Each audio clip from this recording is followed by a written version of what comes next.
Hello student. Last lecture we discussed about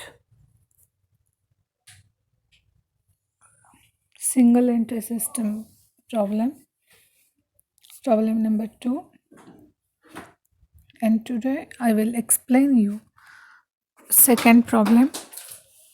Sri Vijay Deshmukh, who maintains his books of accounts on a single entry, supplies you the following information. Last lecture भी मैंने आपको explain किया था आधा problem, लेकिन ये पूरा आपको समझ में नहीं आएगा, इसलिए मैं फिर से रिपीट कर रही हूँ और उसके बाद जो रिमेनिंग प्रॉब्लम था वो मैं एक्सप्लेन करूँगी.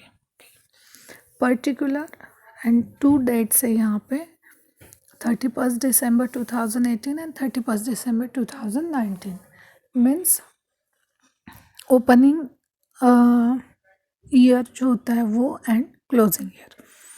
अब यहाँ पे जो ईयर एंड 31 दिसंबर है मीन्स इनका जो ओपनिंग डेट है फाइनेंशियल ईयर का वो होगा 1 जनवरी, क्योंकि क्लोजिंग डेट का मंथ है दिसंबर, तो ओपनिंग होगा जनवरी, क्योंकि 12 मंथ्स का एक ईयर होता है और फाइनेंशियल ईयर में भी 12 मंथ्स का ही 1 ईयर पकड़ते हैं. ओके, देन सन्ट्री क्रेडिटर्स हैं 20,000 एंड 25,000. बिल्स पेबल 18 में है 4,000, 19 में है 9,000. स्टॉक है 18 में 30,000, 19 में 28,000. मशीनरी है 50,000 एंड 50,000. फर्नीचर है 8,000, 8,000. सन्ट्री डेटर्स है 33,000, 38,000 एंड 600. बिल्स रिसीवेबल है 3,000 एंड 4,400 एंड सैलरी आउटस्टैंडिंग है 1,000. Okay, then summary of cash transaction during the year 2019 दिया है. Receipt and payment side means cash book जो होता है वो वही हमें दिया है. रिसिट साइड है, पेमेंट साइड है. उसमें रिसिट साइड को बैलेंस ऑन 1 जनवरी 2019 का है 1,000. कैश सेल्स है 12,000. रिसिट फ्रॉम डेटर्स है 1,54,200. मिसलेनियस रिसिट्स है 600 एंड लोन फ्रॉम कुबेर है 20,000. देन पेमेंट साइड को payment to creditors 74,000 including bills payable.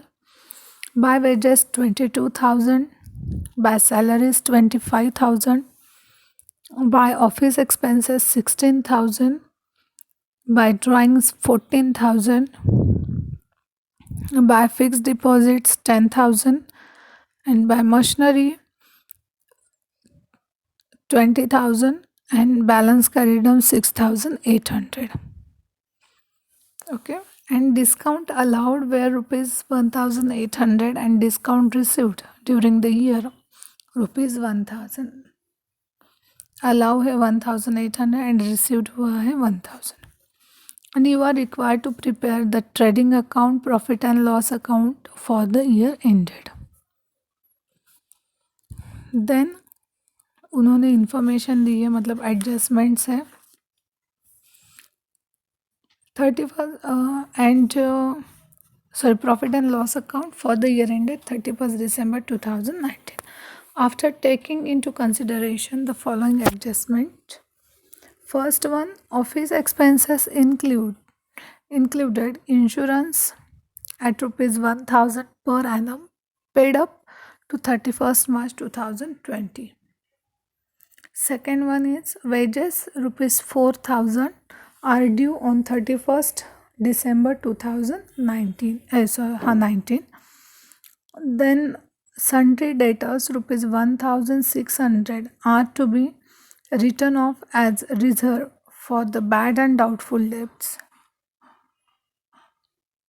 And depreciation is to be provided of furniture at 5% per annum and on machinery at 10% per annum. During the year, Shri Deshmukh had taken goods rupees 1000 for his own use. No entry is made in the books. Okay, ये problem है। जैसे मैंने आपको बताया था, अगर example में credit sales, credit purchase and capital balance नहीं दिया है, इसका मतलब हमें स्टेटमेंट ऑफ अफेयर्स प्रिपेयर करना है, डेटर्स अकाउंट प्रिपेयर करना है, क्रेडिटर्स अकाउंट प्रिपेयर करना है, क्योंकि वो प्रिपेयर करने के बाद हम जो बैलेंसिंग फिगर निकालेंगे वो हमारा capital, credit sales and credit purchase होगा। मतलब स्टेटमेंट ऑफ अफेयर्स बनाएंगे, उसमें जो बैलेंसिंग फिगर होगी वो हमारी कैपिटल की अमाउंट होगी।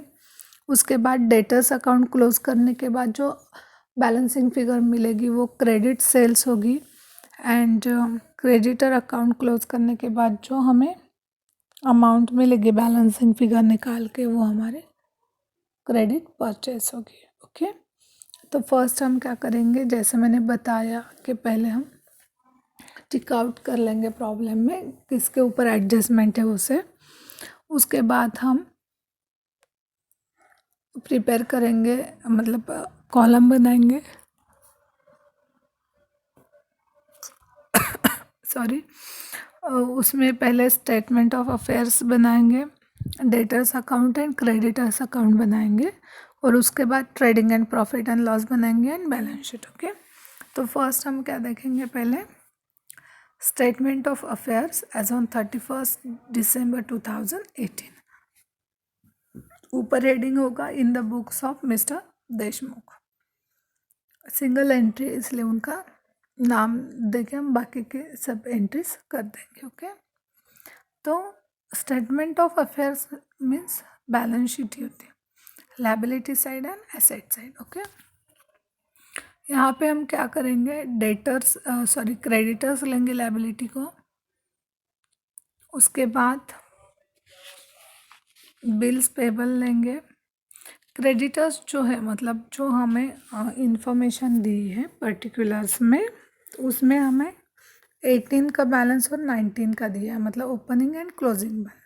तो हम क्या करेंगे, जो 2018 का बैलेंस है मतलब ओपनिंग बैलेंस जो है ईयर, अब ये ओपनिंग और क्लोजिंग कैसे हम समझते हैं, कई कंपनी क्या करते हैं, अप्रैल टू मार्च फिनेंशियल ईयर पकड़ती है, या फिर जैन टू दिसंबर। ओके, तो हम 2018 की जो अमाउंट है वो सब हम स्टेटमेंट ऑफ अफेयर्स प्रिपेयर करने के लिए यूज़ करेंगे।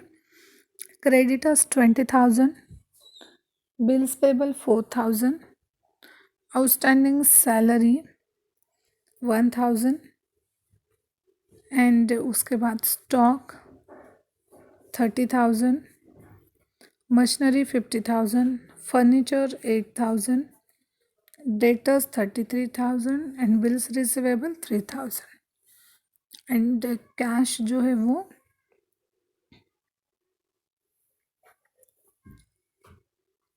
1,000। मतलब जो हमारी इंफॉर्मेशन में जो भी अमाउंट थी वो सब हम लेंगे। ओके, उसके बाद हम स्टेटमेंट ऑफ अफेयर्स क्लोज कर देंगे। वहाँ पे हम अब देखेंगे एसेट साइड की टोटल हो गई 1,25,000 एंड लायबिलिटी साइड की हो गई 25,000। मतलब बैलेंसिंग फिगर जो है वो है 1,00,000। बैलेंसिंग फिगर कितनी है, 1,00,000। मतलब हमारा कैपिटल कितना आ गया, 1,00,000। हम कैसे करते हैं क्लोज, आप लोगों को पता होगा कैसे करते हैं अकाउंट क्लोज, लेकिन फिर से एक बार मैं बताती हूँ। हम क्या करेंगे, लायबिलिटी साइड हो या एसेट साइड हो, डेबिट साइड हो या क्रेडिट साइड, दोनों साइड की टोटल सेम आनी चाहिए, तभी हम प्रॉब्लम टैली हो गया ऐसे बोलते हैं। ओके, तो यहाँ पे अब क्या हुआ था, जो एसेट साइड थी उसकी टोटल हो गई थी 1,25,000 एंड जो लायबिलिटी साइड है उसकी टोटल थी 25,000। तो हम क्या करेंगे, अकाउंट क्लोज करने के लिए ऐसा लायबिलिटी साइड को 1 लाख कम पड़ गए थे, तो वो हो गई हमारी बैलेंसिंग फिगर। इसलिए कैपिटल कितना हो गया, 1 लाख। कितना हो गया, 1 लाख। ओके, यहाँ तक समझ में आ गया। उसके बाद हम क्या करेंगे, ये देखो फिर से मैं बताती हूँ। ये जो 1 लाख है,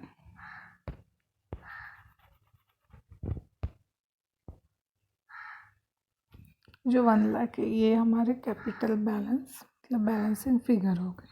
ठीक है, उसके बाद हम debtors account and creditors account prepare करेंगे।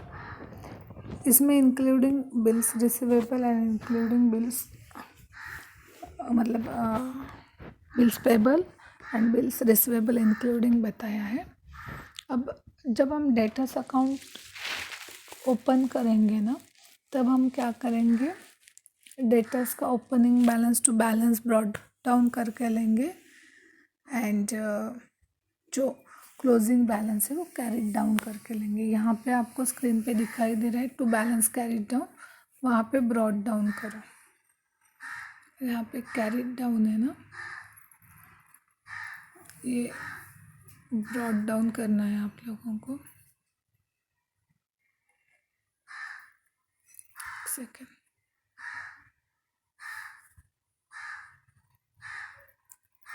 जो बैलेंस ब्रॉड डाउन है मतलब जो हमें इंफॉर्मेशन दी थी, ब्रॉड डाउन, समझ में आ रहा है, ब्रॉड डाउन।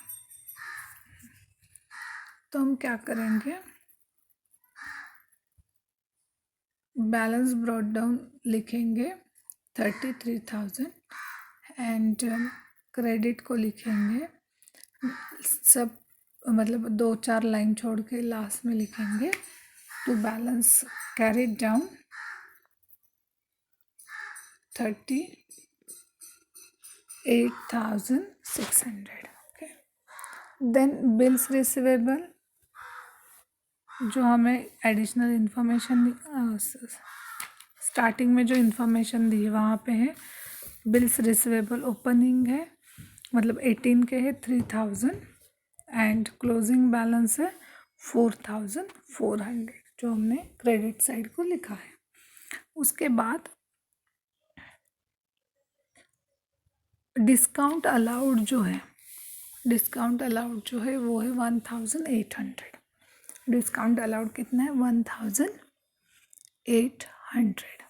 ओके, तो वो हम क्या करेंगे, 1,800 डेटर्स साइड के डेटर्स के क्रेडिट साइड को लिखेंगे, डिस्काउंट अलाउ 1,800। उसके बाद हम डेटर्स अकाउंट क्लोज कर देंगे, डेटर्स अकाउंट क्लोज कर देंगे। ओके, अब डेटर्स अकाउंट क्लोज करने के बाद क्रेडिट साइड की टोटल हो गई 1,99,000, 1,99,000 एंड डेबिट साइड की हो गई 36,000। कितनी हो गई, 36,000। तो यहाँ पे हमें 1,63,000 कम पड़ गए डेबिट साइड को, तो वो आ गई हमारी बैलेंसिंग फिगर। ये देखो क्या हो गई हमारे बैलेंसिंग फिगर, मतलब इसे हम नाम देंगे क्रेडिट सेल्स। इसे हम नाम क्या देंगे, क्रेडिट सेल्स। ओके, उसके बाद हम देखेंगे क्रेडिटर्स अकाउंट।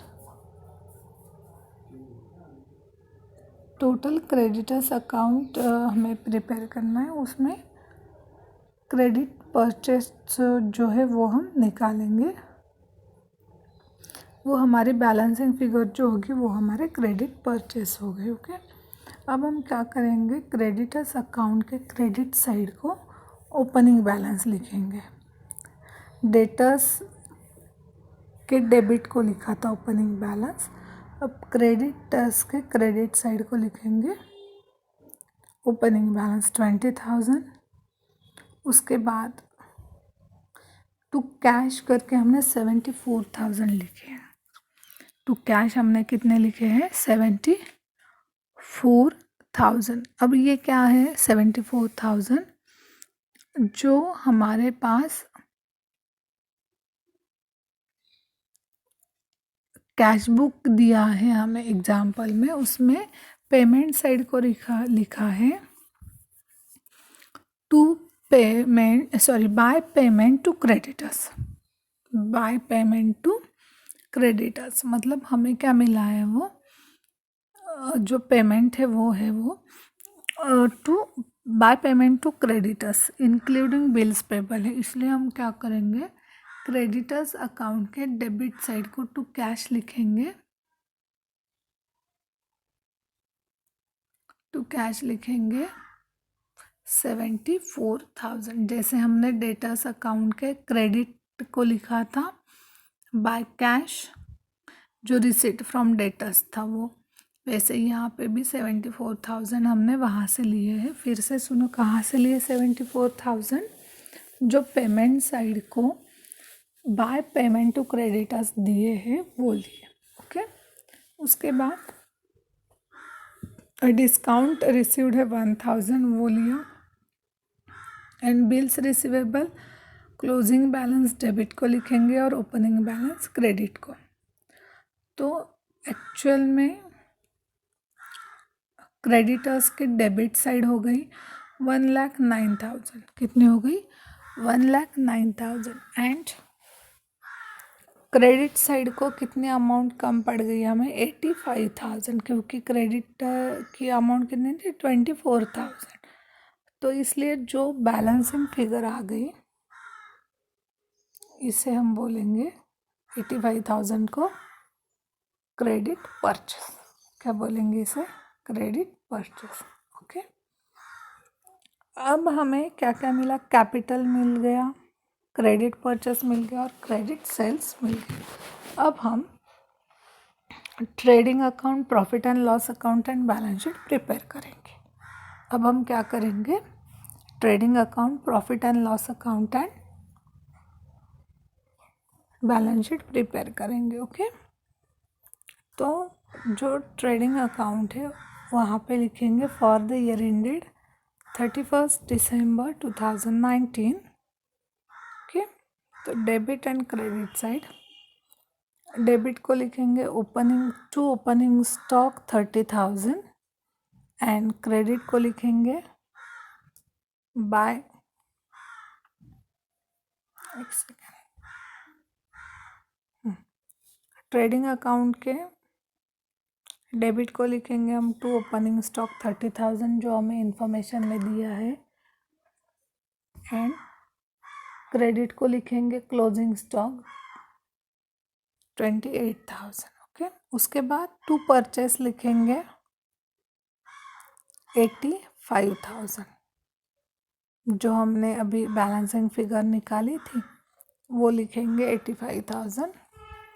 उसके बाद वेजेस लिखेंगे 22,000। अब वेजेस पे एडजस्टमेंट थी इसलिए हम क्या करेंगे, देखो वेजेस 22,000, वेजेस पे एडजस्टमेंट है, आउटस्टैंडिंग 4,000 है, तो हम क्या करेंगे 4,000 ऐड कर देंगे और ये 4,000 कहाँ लिखेंगे, ये 4,000 हम लायबिलिटी साइड को लिख देंगे आउटस्टैंडिंग वेजेस करके। ओके, उसके बाद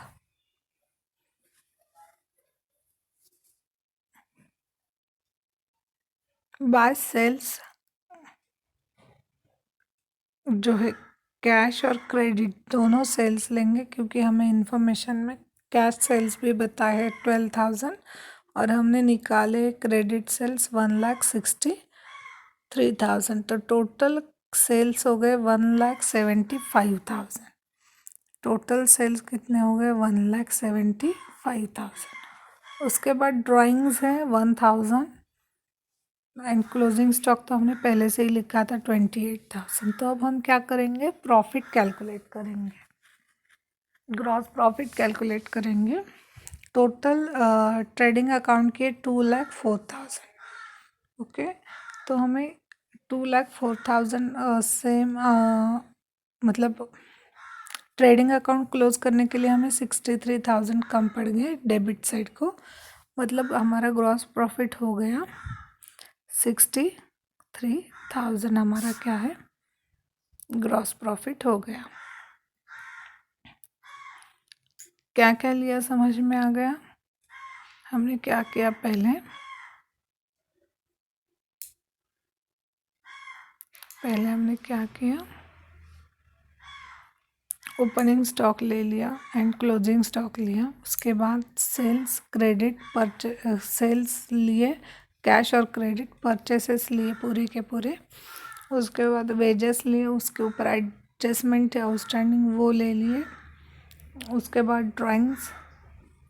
ओके, अब हम क्या करेंगे, प्रॉफिट एंड लॉस प्रिपेयर करेंगे। अब प्रॉफिट एंड लॉस प्रिपेयर करने के टाइम हम क्या करते हैं, जो ग्रॉस प्रॉफिट है ट्रेडिंग का वो कैरी फॉरवर्ड करते हैं प्रॉफिट एंड लॉस के क्रेडिट साइड को। क्या करते हैं हम, प्रॉफिट एंड लॉस के क्रेडिट साइड को उसे कैरी फॉरवर्ड करते हैं। ओके, तो हम लिखेंगे ट्रेड प्रॉफिट एंड लॉस के क्रेडिट को बाय ग्रॉस प्रॉफिट 63,000। उसके बाद miscellaneous receipt 600 and discount received 1000, क्योंकि जो रिसीट साइड है उसका इफेक्ट तो यहाँ पे एक जाना ही चाहिए। उसके बाद डेबिट साइड को टू सैलरीज 25,000, सैलरी के ऊपर एडजस्टमेंट थी, सैलरी के ऊपर एडजस्टमेंट थी, आउटस्टैंडिंग लेस कर दिए हमने 1000। सैलरी के ऊपर एडजस्टमेंट क्या थी,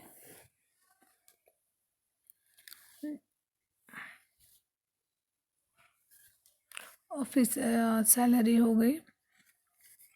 देखो वेजेस के ऊपर 4,000 आउटस्टैंडिंग थे इन।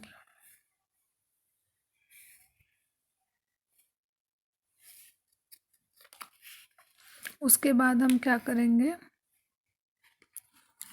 सैलरी 24,000 हो गई। देन हम लिखेंगे इंश्योरेंस 1000 लेस प्रीपेड 250।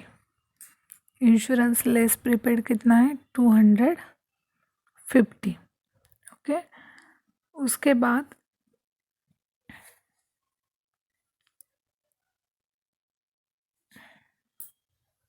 इंश्योरेंस जो फर्स्ट नंबर के एडजस्टमेंट है, देखो उसमें है office expenses include insurance at ₹1000 per annum paid up to 31 March 2020। जो इंश्योरेंस है हमारा वो कितना है, 1000 है। कितना है, 1000। और हमें और कोई इन्फॉर्मेशन है क्या इंश्योरेंस की, ऑफिस एक्सपेंसेस में इंक्लूड है इंश्योरेंस 1000, ऑफिस एक्सपेंसेस है 16,000, उसमें 1000 उसके है per annum paid up to 31 March 2020 तक। अब अगर जान में स्टार्ट होता है तो जनवरी, फरवरी, मार्च 3 महीने का हो गया। ओके, इसलिए 250 हमने क्या किया, लेस कर दिए। और ये प्रीपेड का इफेक्ट जाएगा एसेट साइड को, प्रीपेड का इफेक्ट जाएगा एसेट साइड को। ओके, उसके बाद ऑफिस एक्सपेंसेस जो है वो है 16,000, लेकिन उस ऑफिस एक्सपेंसेस में ही 1000 क्या है, इंश्योरेंस के इंक्लूड है। 16,000 में ही 1000 इंश्योरेंस के इंक्लूड है, इसलिए हम क्या करेंगे, 16,000 जो है उसमें से हम लेस करेंगे 1000। क्या करेंगे, 1000 हम लेस कर देंगे और 15,000 डायरेक्टली दिखा देंगे इंश्योरेंस के। ओके, उसके बाद डिस्काउंट अलाउड है 1800 एंड देन आरडीडी जो है 1600 है। आरडीडी मतलब डाउटफुल डेब्ट्स जो है ना, जो थर्ड नंबर के एडजस्टमेंट है उसमें बताया है debtors ₹1600 are to be written off as reserve for bad and doubtful debts. मतलब डेटर में से हम क्या करेंगे, 1600 लेस कर देंगे। ओके, मतलब RDD 1600 है। देन डेप्रिसिएशन है फर्नीचर का 400, मशीनरी का 5500, क्योंकि फर्नीचर पे 5% डेप्रिसिएशन है। फर्नीचर की अमाउंट कितनी है? फर्नीचर है 8000, 8000 के ऊपर 5% मतलब 400, सॉरी फर्नीचर के ऊपर 5% मतलब 8000 के ऊपर 5% मतलब 400, एंड मशीनरी के ऊपर 10% है मतलब 50,000 आई थिंक मशीनरी है। हाँ, 50,000 के ऊपर 10%, मतलब total depreciation furniture and machinery का है 5900, 5900 टोटल डेप्रिसिएशन है। उसके बाद हम क्या करेंगे? ग्रॉस प्रॉफिट पहले से हमने ब्रॉट डाउन करके लिया है।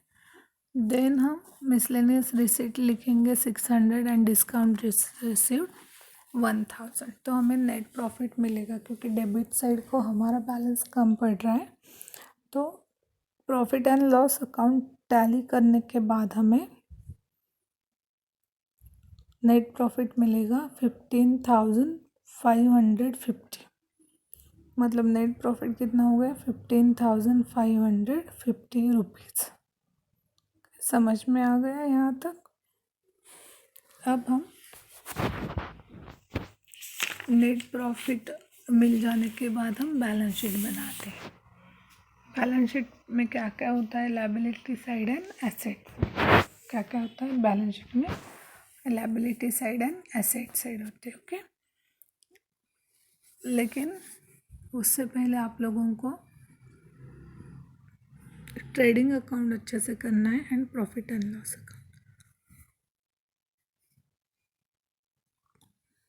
नेक्स्ट लेक्चर हम बैलेंस शीट देखेंगे। मैं फिर से रिवाइज करती हूँ। यहाँ पे इंश्योरेंस जो था वो ऑफिस एक्सपेंसेस में इंक्लूड था। ऑफिस एक्सपेंसेस में इंक्लूड था, इसलिए हमने क्या किया? जो ऑफिस एक्सपेंसेस थे, कितने थे ऑफिस एक्सपेंसेस? 16,000 थे, उसमें 1000 इंश्योरेंस के ऐड थे, इसलिए हमने क्या दिखाया? ऑफिस एक्सपेंसेस 16,000 लेस इंश्योरेंस 1000, मतलब टोटल ऑफिस एक्सपेंसेस जो है वो है 15,000 हो गए। ओके, उसके बाद इंश्योरेंस जो था वो 1000 पर एनम था एंड कहाँ तक पेड अप किया था? 31 मार्च 2020, मतलब दिसंबर अगर हमारा क्लोजिंग ईयर है तो दिसंबर के बाद जनवरी, फरवरी, मार्च, 3 महीने का एक्स्ट्रा उन्होंने क्या किया? इंश्योरेंस पेड किया। मतलब अगर 12 मंथ को 1000 है तो 3 मंथ्स को कितना कैलकुलेट करके हम क्या करेंगे? 1000 इंश्योरेंस लेस प्रीपेड 250 रुपीज़ करेंगे। ओके, क्योंकि 250 रुपीज़ अगर 3 मंथ्स को है, क्योंकि 1000 12 मंथ्स के लिए है, इसलिए। ओके, समझ में आ गया यहाँ तक? हम फिर से क्या करेंगे? इंश्योरेंस की एडजस्टमेंट देखेंगे और बैलेंस शीट भी सॉल्व करेंगे। तो पहले हमने क्या क्या किया?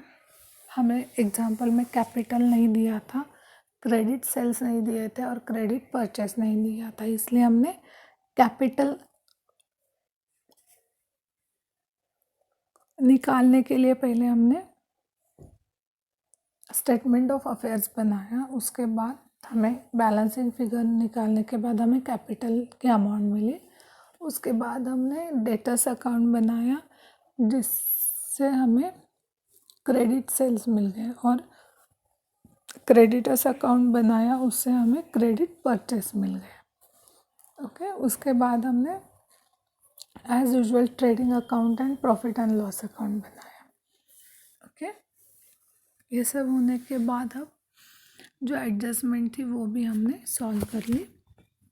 तो एक थी न्यू एडजस्टमेंट इंश्योरेंस की थी, मतलब प्रीपेड ही दिखाया था, लेकिन सिर्फ डेट उन्होंने क्या की, डेट मेंशन की, इसलिए आपको अच्छे से वो रीड करके सॉल्व करनी पड़ती है। उसके बाद ऑफिस कोई भी एक्सपेंसेस में दूसरा एक्सपेंसेस अगर इंक्लूड है बोला, तो हमें क्या करना है, जो मेन एक्सपेंसेस है उसमें से जो ऐड करके एक्सपेंसेस दिया है वो लेस करना है। यहाँ पे देखो एग्जांपल, ऑफिस एक्सपेंसेस में इंश्योरेंस के अमाउंट ऐड है करके बताया था, मतलब कैसे बताया था, office expenses included insurance at ₹1000। तो हम क्या करेंगे, ऑफिस एक्सपेंसेस के अमाउंट इनर को लिखेंगे और लेस इंश्योरेंस लिखेंगे,